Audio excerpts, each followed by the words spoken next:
오늘 본문의 말씀은 가장 익숙하고 또한 많이 알려져 있고 그리고 많은 사람들이 좋아하고 암송하고 칼럼도 설교도 액자 표구도 제일 많은 그러한 성경 구절 중에 하나입니다. 특별히 인터넷을 통해서 보니까 이 시편 23편 여러 가지 버전이 있어요. 굉장히 많아요. 경상도 버전만 5가지입니다. 난 경상도 말이 그렇게 여러 가지 있는지 처음 봤어요. 경상도 버전만 5가지, 전라도 버전 3가지, 여러 가지, 강원도 여러 가지가 있는데 그 중에 대표적인 것만 뽑아서 시편 23편 1절, 2절을 한두 가지 좀 소개하고요. 같이 은혜를 나눌까 합니다. 경상도 여호와가 내 목자아이가 내 사만 답답할 게 없대. 시퍼런 불구덩이에 내 디비지고 저 쓰나 또랑가로 내로 이끄신대. 이게 경상도 버전이고 전라도 아따 여호와가 시방 나의 목자신디 나가 부족함이 있겠는가. 그분이 나를 저 풀어버린 초장으로 누워불고 내 뻗친 다리 쪼매 수어불게 하려고 물가시로 인도해야 된다. 충청도 여호와는 염생이 같은 지를 키우시고 먹이시는 분이시니 지가 부족한 것이 없네요. 그분이 지를 무지 퍼런 풀밭에 엎어지게 하시고 좋은 둔벙 가생이로 인도하여 주셔요. 마지막 하나 평양. 여호와가 나 목자니 뭐이가 부족하가 거저 시퍼란 풀밭에 쉬라길 않나. 목마르면 그저 물가로 데려가질 않나. 야 뭐이가 부족하가. 평양 버전이에요. 지난주까지 어버이주일 어린이주일 모두 이렇게 보내고 다시 복음으로 시리즈로 돌아와서 오늘 복음으로 만족하라 라는 제목으로 오늘 본문을 가지고 은혜를 나눌 텐데 너무나도 유명한 본문이고 여러분 많이 익숙한 말씀이기 때문에 선입견을 혹시 가지고 계시다면 그것 좀 내려놓으시고요. 특별히 눈을 좀 지그시 감고 오늘은 홀로 묵상하는 시간을 가져야 되겠다. 그런 모드로 생각하시는 분도 그렇게 하지 마시고 같이 집중해서 말씀을 통해서 함께 은혜를 나눴으면 좋겠습니다. 다윗이 시편 23편을 기록할 때는 결코 행복한 때가 아니었습니다. 성경신학자들은 이야기하기를 이 시는 다윗이 자기의 아들 압살롬이 반역해서 다윗이 도망가지요. 왕궁에서 하루아침에 광야로 도망가서 쫓겨났을 때에 지은 시일 것이다 라고 그렇게 이야기합니다. 바람에 의존해서 항해하는 돛담배가 모두 바람의 방향대로만 가겠습니까? 아닙니다. 돛의 모양이나 그리고 돛의 방향을 어떻게 하느냐에 따라서 바람을 타고도 올라갈 수 있습니다. 오늘 말씀을 통해서 여호와는 나의 목자시니 이것 하나 붙잡고 우리의 환경이나 우리의 어떤 상황 상관없이 흔들림 없이 감사와 기쁨으로 주님의 자녀, 주님의 양된 놀라운 은혜를 모두 누리시는 우리 사랑하는 주의 종들 다 되시기를 주님의 이름으로 축복합니다. 말씀을 이렇게 진행하겠습니다. 먼저 결론부터 오늘은 말씀을 드리겠습니다. 우리가 만족할 수 있는, 복음으로 만족할 수 있는 그 이유, 결론부터 말씀드리고요. 그리고 그 만족함의 내용, 두 번째 말씀을 드리고, 그리고 마지막으로 우리의 소망 되신 예수 그리스도에 대해서 잠깐 말씀을 드리고 오늘 말씀을 마치도록 그렇게 하겠습니다. 첫 번째, 같이 한번 따라가겠습니다. 내게 부족함이 없으리로다. 한 번 더 따라합니다. 내 잔이 넘치나이다. 여러분에게 질문 하나 하겠습니다. 속으로 대답하세요. 여러분 만족하십니까? 부족한 게 없으세요? 저는 부족한 게 너무 많습니다. 돈도 부족하고요. 이게 지난번 아기 난 이후로 자꾸 허리가 아프고 너무 숙여가지고 오랫동안 있었나 봐요. 건강도 좀 더 했으면 좋겠고요. 교인들도 영적 여러 가지 해결을 조금만 더, 조금만 더. 아마 결혼을 원하시는 분, 직장을 원하시는 분, 사업하시는 분, 우리의 인생의 모든 것에 부족한 게 얼마나 많습니까? 한 번만 진지하게 우리가 생각해 보면, 단순히 이런 부족한 것, 이것 얘기하는 게 아니구나 라고 하는 것을 우리는 깨달을 수 있습니다. 공동번역 성경에는 부족함이 없으리로다 라고 하는 단어를 이렇게 번역했습니다. 여호와는 나의 목자시니 아쉬울 것 없어라. 내가 살면서 아쉬울 게 아무것도 없다는 거예요. 내게 불만이 없다는 겁니다. 그냥 족한 줄 안다 라고 하는 내용입니다. 그래서 디모데전서 6장 6절에서 8절 말씀이 이렇습니다. 그러나 자족하는 마음이 있으면 경건은 큰 이익이 되느니라. 우리가 세상에 아무것도 가지고 온 것이 없음에 또한 아무것도 가지고 가지 못하리니 우리가 먹을 것과 입을 것이 있은즉 족한 줄로 알 것입니다. 그냥 먹을 것, 입을 것 있으면 더 이상 불만이 없는 것, 아쉬울 것 없는 것, 그 이유, 오늘 결론입니다. 바로 여호와는 나의 목자시니. 이게 결론입니다. 우리의 아쉬울 것 없고 만족하고 불만이 없는 것은 하나님과 나와의 어떠한 관계이냐, 그거라는 거예요. 하나님은 나의 목자래요. 그러면 나는 뭡니까? 목자 친구입니까? 하나님은 내 목자면 나는 양이라는 거예요. 하나님은 나의 목자고 나는 양이 되는 이 관계가 되면 삶에 있어서 아쉬울 것 없고 불만이 없고 그냥 자족하며 살 수 있다. 이것이 다윗의 고백입니다. 하나님께서, 다윗을 통해서 우리에게 선포해 주시는 말씀입니다. 여러분, 하나님이 나의 목자라고 하는 그 말씀은 어떤 뜻이냐면 요한복음 10장 11절에 이러한 말씀이 있습니다. 나는 선한 목자라. 선한 목자는 양들을 위하여 목숨을 버리거니와. 하나님이 나의 목자라는 말은 하나님이 나를 사랑하셔서 자기 목숨을 버릴 만큼, 자기 아들을 주신 만큼 나를 그렇게 사랑하시는 거예요. 이게 나의 목자라는 말씀이구나. 고린도서 3장 5절에 그래서 우리가 무슨 일이든지 우리에게서 난 것 같이 스스로 만족할 것이 아니니 우리의 만족은 오직 하나님으로부터 나느니라. 하나님이 나의 목자라는 것은 나를 위해서 자기의 모든 것을 주신 그런 분이 나의 목자, 그분이 바로 하나님이구나 라고 하는 말씀이고요. 그러면 우리는 주님의 뭐다? 오늘 여러분을 집중하기 위해서 제가 소품을 준비했습니다. 제가 여기 택 붙인 거 보니까요, 이게 진짜 양털이래요. 이따 끝나고 만져보세요. 정말 부드럽습니다. 아주 촉감이요, 너무 좋아요. 우리는 이 양이거든요. 그런데 시편 23편을 해설하는 그러한 해설 중에 참 유명한 것이 있는데, 이런 양을 키우던 목자 출신이 있어요. 필립 켈러라는 분이 이 말씀을 어떻게 해석했냐면, 자기가 양을 키울 때 경험, 양은요 보통 짐승하고 달라서 한번 발을 넘어져서 하늘로 이렇게 눕게 되면요 자기 힘으로 이렇게 뒤집을 수 없는 짐승이랍니다. 그래서 어떤 양은 딱 뒤집혀서 오래 가면 한 3일 정도, 그리고 날씨가 아주 덥거나 혹하면 한나절에 죽는 양도 있답니다. 못 뒤집어서. 그런데 어떤 양이 이렇게 뒤집히냐면, 발을 하늘로 향해서 이렇게 뒤집히는 양은요 털을 깎지 않고 털이 길어지면 자꾸 자빠진다. 더군다나 이 꺾 깎지 않은 털에 진흙이나 배설물이나 벌레들이나 모든 가시덤불 이물질이 들어가면 무거워서 쉽게 자빠진다는 거예요. 그래서 털을 깎아줘야 됩니다.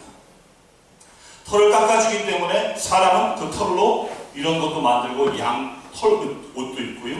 그리고 자기 자기 자신도 털을 깎으면서 유익이 된다는 겁니다. 한번 생각해보면 18세기 미국 대각성 운동을 일으켰던 조나단 에드워드가 이러한 말씀을 했습니다. 우리에게 가장 커다란 두 가지 죄악이 있다.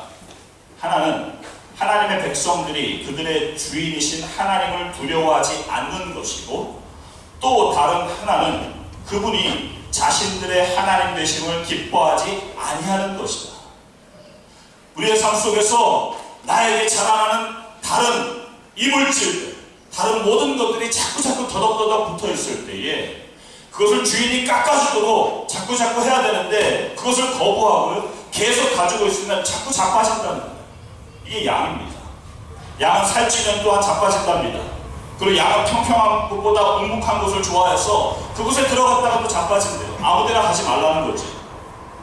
본의 아니게 걷다가 헛발질어서 누울 때도 있고 여러 가지, 이게 바로 양이라는 거예요. 중요한 것은 이러한 모든 양들의 특징을 우리가 살펴본다면 양은 철저히 목자의 인도함과 목자를 신뢰하고 목자의 음성을 들어 순종해야 되는 짐승임을 우리는 깨달을 수 있습니다. 내가 주인 되어서 나의 왕국을 추구하면서 사는 그러한 것이 아니라 나를 위해서 나의 목자, 어떻게 해요? 생명 주신 그 사랑의 주님, 그분을 주인으로 삼아서 철저히 신뢰하고 순종하는 것, 이것이 바로 목자 양의 관계, 여호와는 나의 목자시니 라고 하는 겁니다. 그럴 때에 우리의 삶 가운데 부족함이 없고 아쉬울 게 없고 불만이 없는 삶을 살게 된다라고 하는 것이 하나님께서 다윗을 통해서 우리에게 주신 결론입니다. 우리 사랑하는 선교가족 모두가 다른 어떤 것을 주인으로 삼고 목자로 삼는 것이 있었다면 나의 그 마음을 다 내려놓고 하나님 앞에, 주님, 이 시간 이후로 그 하나님, 나를 위해 목숨을 버리신, 나를 위해서 아들을 내어주신 그 하나님 여호와를 나의 목자로 삼기를 원합니다. 결단하는 복된 시간이 되시기를 간절히 바랍니다. 하나님을 나의 목자로 삼으면 부족함이 없기 때문입니다. 두 번째, 그 만족의 내용을 한번 살펴보겠습니다. 다시 한번 따라하시면 감사하겠습니다. 인도하시고 소생시키시고 보호하신다. 여호와를 나의 목자로 인정하며 신뢰하는 그 관계가 되어지니까 놀라운 일이 생깁니다. 그 놀라운 일이 뭐냐 하면 하나님이 나를 인도하신다. 내 인생 내가 어떻게 가야 될지, 젊은 사람들이나 아니면 누구든지 나의 인생이 어떻게 될 것인가, 내가 어디로 가야 될 것인가, 내가 어떻게 살아야 될 것인가, 여러분 고민 아니십니까? 그게 고민되어서 갈 바를 알지 못하기에 그냥 될 대로 되는 것, 되는 대로 살아가다 보니까 생각하는 것이 보통 많은 사람들의 모습 아닙니까? 그러나 성경은 여호와를 나의 목자로 삼으면 그때 놀라운 만족의 내용이 있는데, 그것이 바로 하나님이 우리를 인도하신다는 거예요. 계시록 7장 17절에 이는 보좌 가운데 계신 어린 양이 저희의 목자가 되사 생명수 샘으로 인도하시고 하나님께서 저희 눈에서 모든 눈물을 씻어주실 것입니다. 우리를 인도하시는 주. 바울은 감옥에 갇혀가지고 나는 모든 것, 나는 비천에 처할 줄도 알고 풍부에 처할 줄도 아는 이런 자족한 걸 배웠다라고 고백하면서 나는 모든 것에 대해서 하나님 앞에 안에서 만족하고 모든 것 할 수 있다라고 막 선포하거든요. 그런데 바울이 그렇게 자신있게 감옥에서 이야기할 수 있었던 것은 그 앞에 빌립보서 1장 6절에 이런 말씀이 있습니다. 너희 속에 착한 일을 시작하신 이가 그리스도 예수의 날까지 이루실 줄을 우리가 확신하노라. 아하, 하나님께서 우리를 계속 인도하시는 분이구나 라고 하는 확신이, 이 바울이 그 확신이 있었다라고 하는 사실입니다. 여러분, 주님이 우리의 삶 목자 되어서 나의 삶 모든 것을 인도하시는 이 만족의 내용이 나의 삶에 경험되어지시기를 간절히 바랍니다. 또한 주님께서 우리를 또 만족하면, 복음으로 만족하는, 여호와는 나의 목자로 삼는 사람은 소생시킨다 말씀하세요. 소생이라는 말에 찾아보니까 이런 말입니다. 넘어졌을 때 손잡아 세워주신다. 소생이 넘어졌을 때 손잡아 세워준대요. 탈무드에 보면 세상에서 실패한 인생이 누구냐? 넘어진 사람이 아니라 넘어졌을 때 손잡아 일으켜줄 이웃과 형제가 없는 사람이다. 여러분, 목자가 분명한 사람은요, 넘어진 것이 문제가 되지 않습니다. 왜냐하면 넘어질 때에 그 목자 되신 주님께서 우리를 분명히 일으켜 세우실 것이기 때문입니다. 그것도 자기 이름을 위하여 우리를 일으켜 세워주신대요. 지혜자는 잠언 14장 16절에 그래서 의인은 7번 넘어져도 계속 일어나는 거예요. 여러분, 넘어지고 지연들고 답답한 그거 여러분 염려하지 마세요. 우리가 붙잡을 것은 무엇이냐면 여호와가 나의 목자냐, 여호와가 나의 주인이냐, 이거 점검하면 하나님께서 넘어진 우리를 다시 일으켜서 세워주시는 이 놀라운 만족의 내용, 이 말씀이 나의 삶 가운데 그대로 역사가 일어나게 될 줄로 믿습니다. 하나 더, 만족의 내용에 보니까 우리를 안위하신대요. 보호하신대요. 우리와 동행하신대요. 여러분, 하나님께서 창조하신 그러한 피조물들 가운데 짐승들, 입으로 뭐를 먹는 그러한 피조물들 가운데 짐승들은요 절대 과식을 하지 않는답니다. 그러니까 동물의 왕국 같은 데 보면 사자로 옆에 막 양 이렇게 막 그 뭐예요, 버팔로 같은 거 이렇게 막 지나가도 자기가 배가 이빨이 부르면 그냥 가만히 쳐다봐요. 먹지 않습니다. 자기가 배가 부르면. 짐승은 과식을, 만약에 짐승이 사람처럼 과식한다면 별 희한한 일들이 많이 벌어졌을 겁니다. 그런데 유독 사람은 과식을 한답니다. 학자들에게 고마워요. 인류학자들이 왜 사람이 과식을 하는가 이유를 살펴봤는데 그 과식하는 이유를 이렇게 정의합니다. 장래에 대한 불안 때문이라고 그렇게 얘기해요. 미래가 어떻게 될지 모르는 그 불안 때문에. 그래서 내가 언제 내일 양식이 있을지 없을지 모르는 그 불안 때문에 음식이 보이고 음식이 있을 때 그냥 먹어두는 그것이 자기 보호 본능이라는 거예요. 자기를 자기가 보호해야 돼요. 그래서 막 먹는 저 밑에 있는 그 본능 때문이랍니다. 저는 이 말씀을 준비하면서 이 만족의 내용을 한 주간 이렇게 생각하면서 개인적으로 저의 인생을 하고 이렇게 쭉 돌아왔어. 하나님이 나의 목자로 살았던 인생과 하나 그 전에 내가 내 목자로 살았던 인생, 이 둘로 나눠집니다. 내가 목자로 살았던 나의 인생은요, 제가 자빠졌을 때 저 힘으로 제가 일어나야 되고, 그리고 저 스스로 저를 보호해야만 했습니다. 그래서 그냥 자꾸 강해지려고, 그것도 강하지도 않은 강한 척한 강한 척. 저는 싸움에서 한 번도 져본 적이 없습니다. 왠지 아세요? 목 두꺼워서 귀 문드러진 사람하고는 안 싸워. 딱 봐서 귀가 문드러졌다. 아, 얘 싸우면 안 된다. 옛날 어른들 하신 말씀. 저 스스로가 그냥 강해지려고 저가 보호해야 돼요.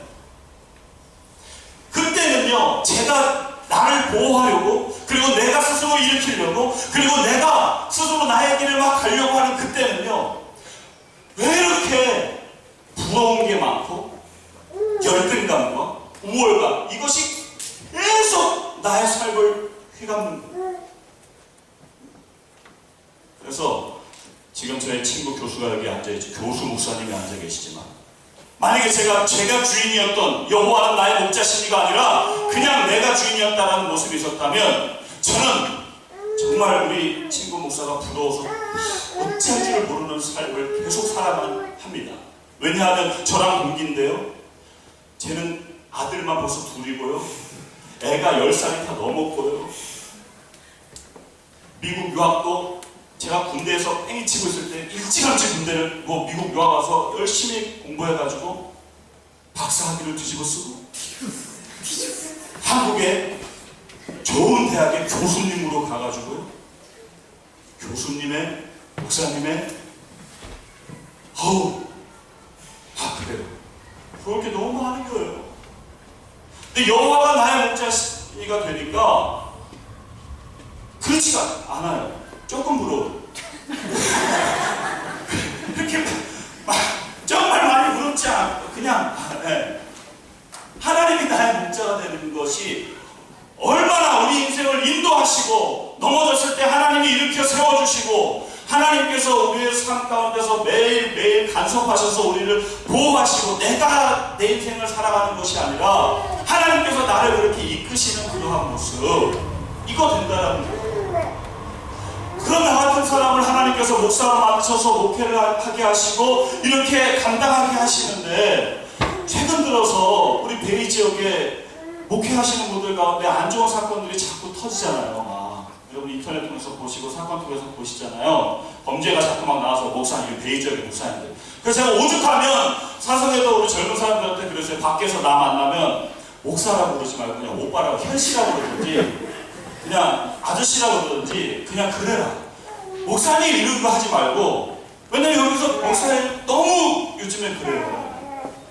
그럼에도 불구하고 그런 것에 마음을 빼앗기지 않고 우리가 갈 수 있는 것은 여호와 그분, 나를 위해서 자기 아들을 주신 그분이 나의 목자가 되시기에, 그분이 나의 인생을 분명히 인도하실 거기, 그분이 나의 삶을 분명히 아무리 자빠졌어도 소생시키실 거지, 하나님이 나의 삶 가운데 분명히 보호하실 것이기 때문에, 그렇기 때문에 가는 겁니다. 여러분, 이 하나님의 놀라운 약속의 이 만족의 내용이 우리의 삶에, 하나님의 말씀은 나의 삶 가운데 분명히 위로가 되고 힘이 된다고 말씀하셨기에 이 힘이 나의 삶의 실제가 되는 은혜가 모두 있게 되기를 주님의 이름으로 축복합니다. 마지막 하나 따라 하시겠습니다. 주님과 영원히 살리로다. 질문하겠습니다. 두 가지 질문 속으로 대답하세요. 주님과 영원히 살리로다. 여러분, 이게 믿어지십니까? 또 하나, 주님과 영원히 살리로다. 좋으세요?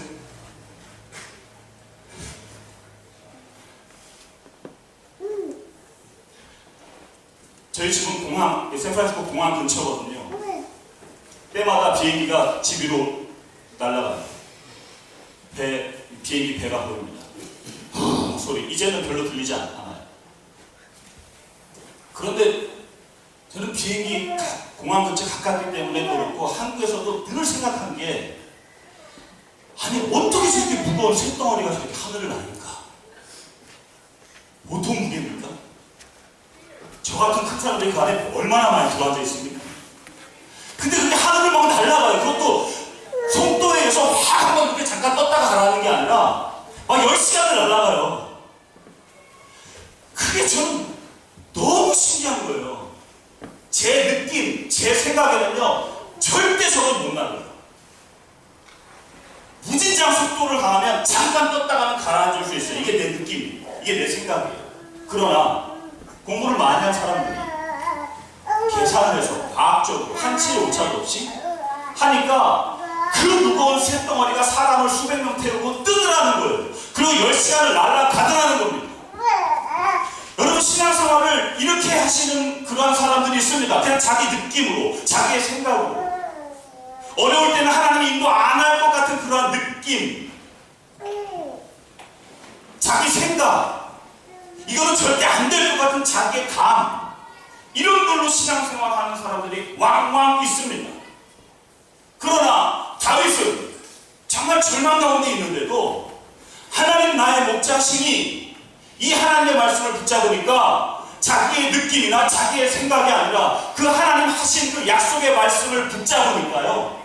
그러니까 그래, 그분과 나는 영원히 동행하면서 사는 거지 라고 하면서 선포하면서 나가더라는 거예요. 그래서 우리는 나의 느낌대로 신앙생활 하지 말고 주님께서 나에게 어떻게 말씀하셨는가, 어떻게 약속하셨는가, 이것을 기억하며 이것을 의지하며 이것을 신뢰하면서 사는 것, 이것이 저와 여러분 삶이 되어야 될 줄로 믿습니다. 이것이 복음으로 만족하는 사람입니다. 말씀을 정리하면서 시편 23편 말씀은요, 예수 그리스도를 증거하는 말씀입니다. 여러분, 앞뒤로 보면 시편 22편, 예수님이 십자가상에서 하신 말씀들, 어찌하여 나를 버리시나이까, 이러한 예수님이 하신 말씀들이 시편 22편에 쫙 나옵니다. 예수 그리스도의 고난, 죽음에 대해서 나와요. 시편 23편은 하나님께서 예수님을 다시 소생시키고 살리는, 부활하는 그것이 23편에 나오지. 시편 24편에 보면요, 하나님의 영광에 대해서 나옵니다. 예수 그리스도를 통한 하나님의 모든 사람이 주님 앞으로 돌아오는 그 하나님의 영광. 이 시편 13편을 가운데 두고 앞뒤로 예수 그리스도에 대한 죽음부터 시작해서 영광까지를 계속 증거하는 이 시편의 놀라운 말씀. 이 말씀을 통해서 예수 그리스도의 소망을 붙잡아서 매일매일 부족한 거 많고 만족할 수 없는 우리의 삶이지만 이 복음으로 만족하며 사시는 우리 사랑하는 선교 가족 모두 되시기를 주님의 이름으로 축원합니다. 기도하시겠습니다.